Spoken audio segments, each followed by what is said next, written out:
I ask you, Mr. President, to tear down this wall of divisiveness and division that seeks to pit your fellow citizens against one another. I am MAGA because I want to be able to look into the eyes of my 4 Black children to assure them that they're not victims, that they hold inside them what it takes to achieve anything they set their hearts on. Very touching story. Our next guest came to this country from Ghana at 19 years old, has been working towards a return to civility for this country and really for the talking points of immigration. Joining me now to talk is TikTok star Alma Ohenya Opari. Good to see you, sir. Thank you so much for coming on this morning. I kind of want to give you the floor and just talk to the viewers about your journey. If I'm correct, you were finally made a U.S. citizen, but you waited 18 years. Is that correct? Yes, definitely correct. So my journey started in 2003 when I first arrived at Los Angeles International Airport. And since then, I've always wanted to be an American citizen. And the process of getting there took about 18 years to complete. So this is something that I've been working towards. And finally, last year, I was able to achieve that goal. And in all those 18 years, I maintained hope. I woke up every day.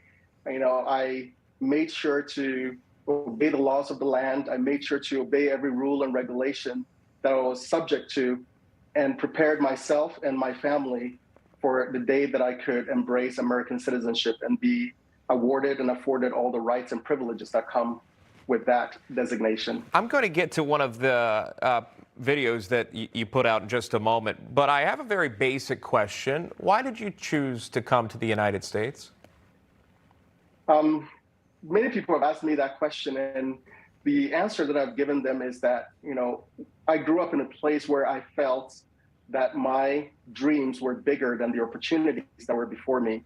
And I wanted to go to a place where I could dream freely, a place where I wasn't limited to the socioeconomic, infrastructure of the country.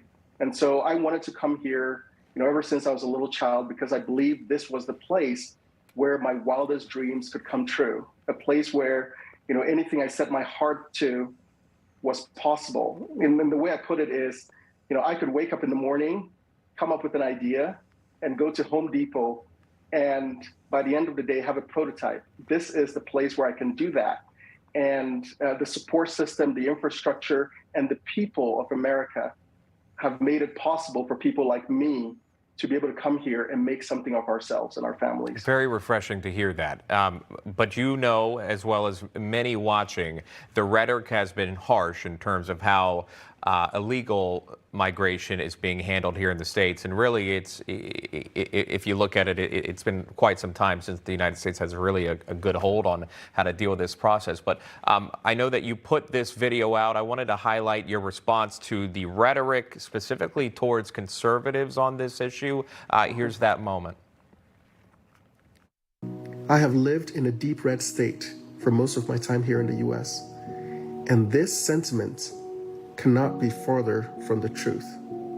The bottom line is this: it wouldn't matter who we really are as Republicans if people's perception of us is this disconnected from reality. And you go on to say there needs to be an initiative to bring both sides of the aisle closer together to eliminate hate towards either party, and how you deal with, specifically now you've seen migrants bust, right, or flown to different parts of the country, and then there's blame for the governors because they're Republicans and saying they're using humans as political pawns, which some say, well, really they're facing what border towns are now finally facing that aren't able to handle this surge. Talk to me about that, about the divide and your want or your desire to bring Americans back together. My perspective is that we have spent so much time, highlighting our differences rather than, attempting to identify what unites us. The name of the country is the United States. And I think one of the quintessential American qualities is the idea of tackling monumental problems. And unfortunately, our discourse has become such that it's impossible for people who are standing across from each other to actually talk to each other. And we have created these caricatures of each other's positions such that it's impossible to see eye to eye on almost anything. And my hope is that we can begin to return civility back to the public square.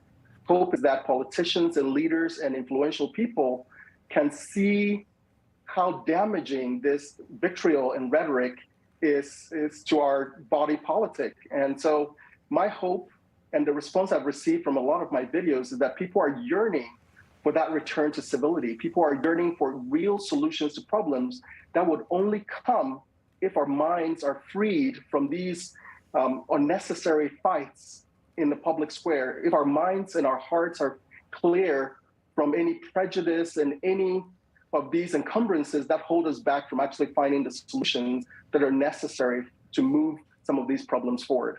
When I think about these immigrants coming across, what I see is that there is still a belief in the importance and the greatness of this country, and I hope we can keep highlighting that. All right, we will continue to do that. You highlighted on TikTok, so you can visit that account of Alma Ohenia Opari, joining us live here with his story of his legal process to come to the United States of America. Alma, thank you for that. Appreciate it. Thank you for having me.